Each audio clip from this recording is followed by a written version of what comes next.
Hey, what's up, everybody? True Boxing here. Thank you for coming back to Get Hit with the Truth. So today we are finishing up the 160-pound middleweight division, as we are going to look at my #1 middleweight in the world right now in unified champion Triple G Gennady Golovkin, and we're also going to talk about the state of the 160-pound middleweight division.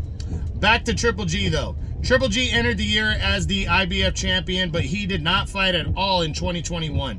He just stayed out of action and was focusing on a showdown to unify belts with Ryota Murata, and hopefully on the horizon a showdown with Canelo.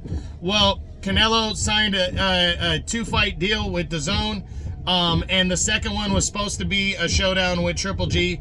Triple G had to win, though, in April as he attempted to unify belts at 160 against the reigning WBA champion Ryota Murata. Now, Murata had been out of the ring longer than Triple G, so that might have worked into Triple G's favor.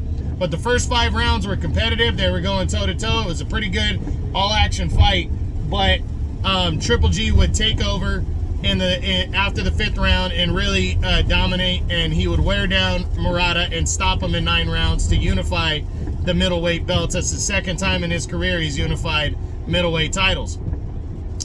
In September, he would move up to 168 and challenge Canelo for the undisputed title there. He came up short, losing a unanimous decision in their 3rd fight.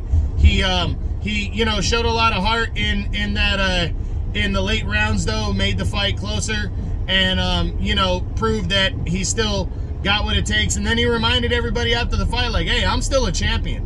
So we haven't heard anything out of the Triple G camp since that fight, but Triple G was ordered to defend his unified title against WBA regular champ Erislandy Lara.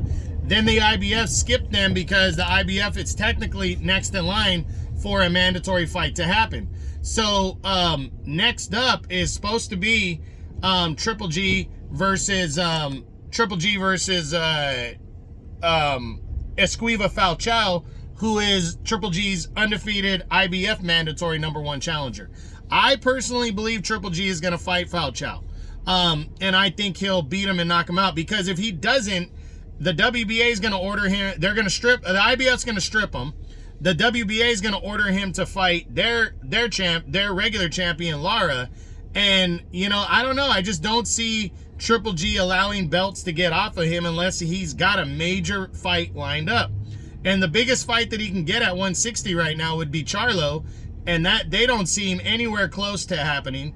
Jaime Munguia would be the next biggest fight, and they tried to make a deal last year and it fell through. So Munguia, we know, called out Triple G for May, but again, I don't see Triple G giving up a belt in order to fight him. He might. I'm not saying that it can happen.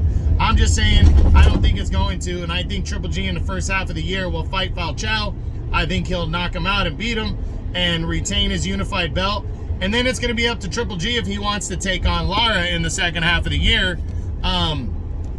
And I think he might, I think he might. Lara's 39 himself, and he does have a name. So I think Triple G might take that fight in order to hold on and then set up a big fight to maybe close out his career in 2024. Maybe one last big fight against a big name in 2024.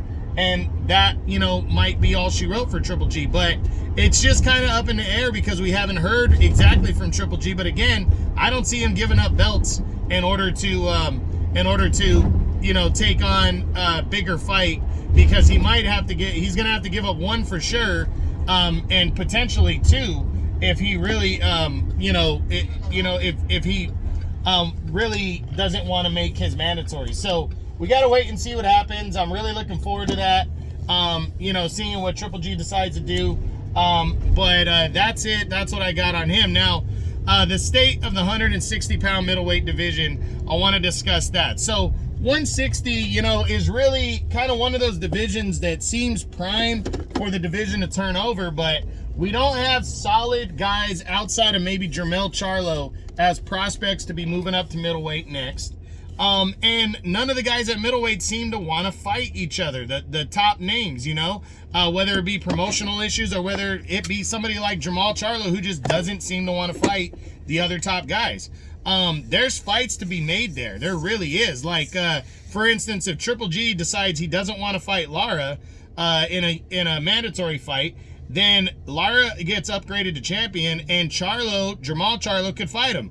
Or better yet, Jermell could move up, fight Adames once Jamal moves to 168 for the title, and then the winner of that could unify with Lara, which would be huge for the middleweight division. You know, but that's the thing, we just got to wait and see. We know Triple G is on his way out at some point, but he still wants to fight, you know, at least a couple more times.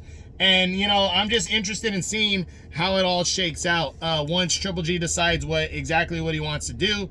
And then you got Jonabek Alam-Kanuli sitting there wanting to make a name for himself. And I think he's just going to have to settle for, you know, somebody like Felix Cash, which is a good test. And perhaps Ryota Murata, which is also a good test. But, you know, we're going to see what happens at 160. I think we might be surprised. And, you know, a couple guys might make some statements, but we also need to see somebody like Jaime Munguia finally step the fuck up and fight somebody without bitching out and fighting nobodies, because it's really been detrimental to 160. It's making the division not as good. And I'm just hoping we get a better year out of the middleweight division than we did in 2022, because it's not a bad division. It's pretty solid, but the top guys are going to have to want to fight each other, you know, here and solidify things. So we'll see what happens, but that's it. That's what I got. That's my number one middleweight in the world, the reigning middleweight champ. And I'll go over his stats real quick. He's 40 years old now. He stays number one. Overall, he's 42-2 with 1 draw, 37 knockouts. And that is the state of the 160-pound middleweight division. So I hope you guys enjoyed the video again. As my 2022 year-end top 10s continue, I appreciate any and all support. Smash the like button, leave a comment, subscribe to the channel. This is True Boxing. You've been hit with the truth.